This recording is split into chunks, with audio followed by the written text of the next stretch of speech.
my fellow speakers. I think this is kind of interesting, especially looking at the past few years and especially recent years. We see a lot more proactive role played by the regulators and as well as the SRO in driving good corporate governance. To us all, which is in the investment profession, why is it good governance become important and must be embedded into business practices, and how the industry has changed with respect to its governance and code of conducts? Well, I'm going to open the floor to our panel speakers over here. Gillian, do you want to start off with your comments? Good morning. Hi. Yeah, governance has become very, very important. And I think many people still think governance as, something that is board level. But they fail to see that actually governance affects the whole company and the whole industry and the rest of the economy. So governance has become very important of late, like Eugene was saying about, all the failures and the mis-selling and things like that. So these are all actually because of failure in governance. I think in Malaysia we've started, putting in many controls, many regulations. I'm sure SC has done a lot as well. Bursa is doing some education. They are also reviewing their CG guide, or I think they launched their CG guide. Bank Negara has actually started this program called the Financial Institutions Directors Education Program, which we run at ICLIF. And every new director has to go through the program. So, governance has become very important, and we are actually stepping up in Malaysia. I think it's interesting to look at, a lot of people are hopping on failures, but I think at the same time there's successes as well. It'll be interesting to look at, what drive people towards, failure and successes in the governance. I think if we look at what happened globally, a lot of this are driven by high KPIs, the need to meet high KPIs, compensation. People are driven by high compensation, high, reaching targets. So as a result, they do things that are unethical or just wanting to get to what they want. I think it's also a driving factors of, mis-sellings. But how about successes? What drive people towards successes? By looking at, investment industries, everyone say, or even clients would ask, make money for me, don't lose money for me. And bottom line has become, again, very prominent to not just investors expecting, bottom line, corporate as well. How does it, balance off over time, comparing to, having a good governance? Would that impact, bottom line through over a period of time? Definitely. I think because governance is actually putting in place your internal controls, having structures and processes. So, once you have all these proper internal controls, structures, processes, I think, bottom lines improve. Although we cannot tie bottom lines directly with good governance, but there are also companies, I think, with higher share prices now because of good governance. Well, very good insight. Thank you, Jillian. And how about the rest of the panel speaker?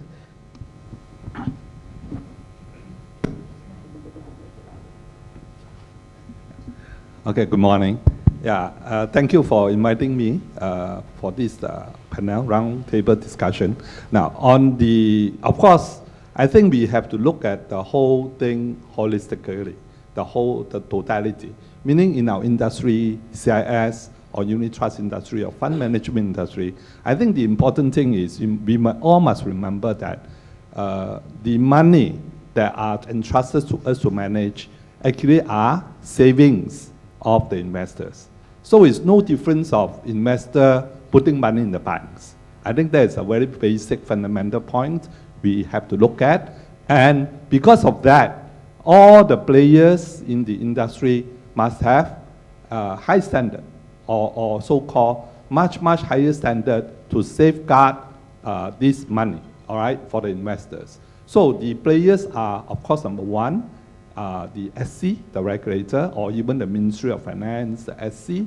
Then we come down to the association, this FIMM. Now, association that we, as we are aware, about 2 years ago or 2.5 years ago, we were granted the SRO status, self-regulatory organization. That in itself actually propels the industry to have better rules and regulation, better governance to so-called regulate the industries, all right? We are not a regulator. The regulator is still a Security Commission, all right? But however, we, as FIMM, the industry where all of you are members, we have a very significant role in the sense that we must implement these so-called rules and regulation to safeguard the industry, to make sure the orderly development and vibrant so-called growth of the industry. I think that's important.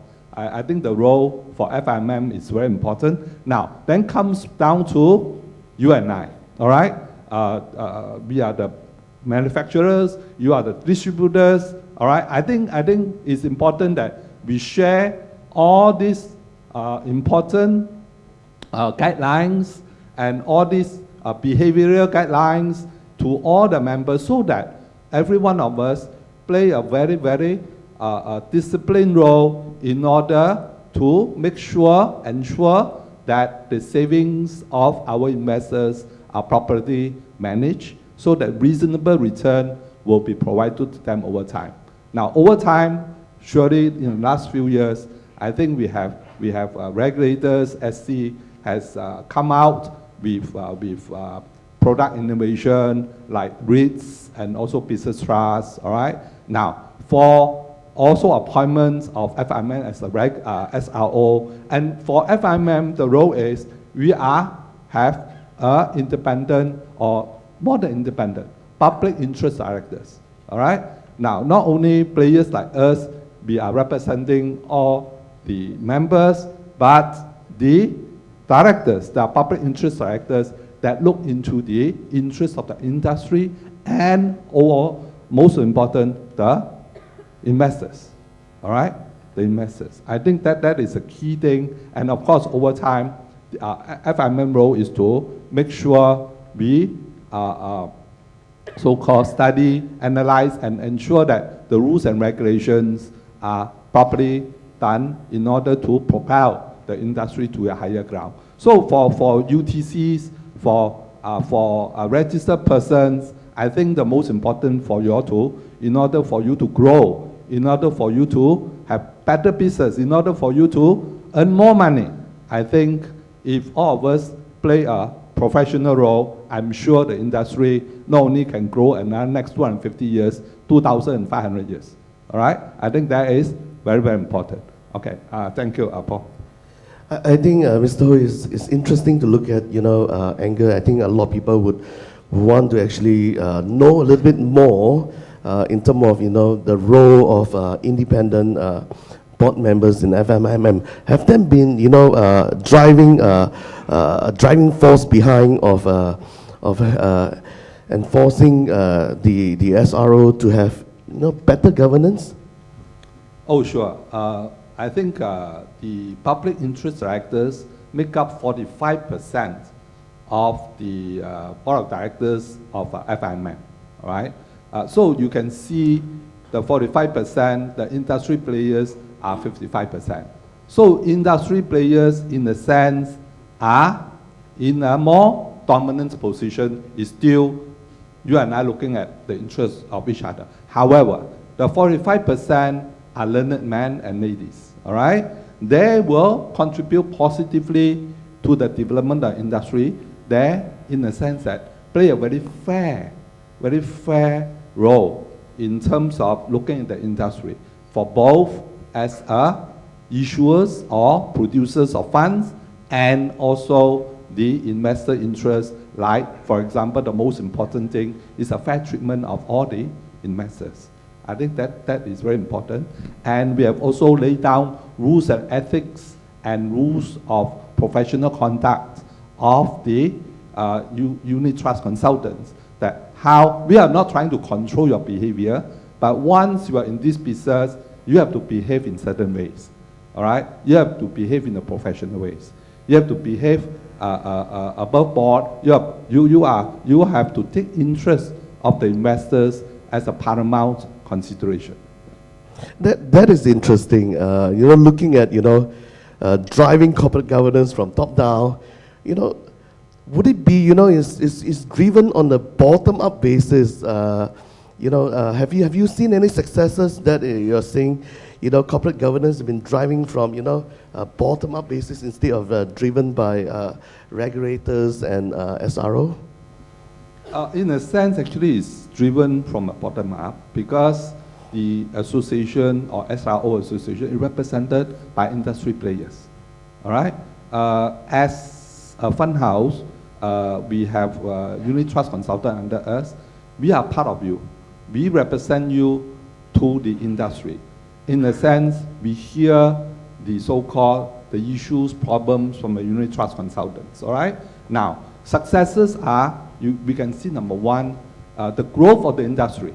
Now, I think we have a unit trust NAV of about 330 billion ringgit. That is more or less 110 billion US. It is very large. And it's set to grow further. I think SC has projected under the financial plan, I think second financial plan, that the industry will grow in 2020 830 billion ringgit. You just imagine how big is this industry, all right? So surely, I think industry representative like us, we will take care of the industry interest, all right? But however, what I'm trying to say is, in order to take care of the industry interest, I think we have to behave in certain way. I think very important. We can't change your ethics. I can't read your mind. We can't read your mind. I think most important thing, the rules and regulation is to direct the behavior to a certain professional way. So caning will work? Yes, no. Well, leading to that, I think a comment from Mr. Ho.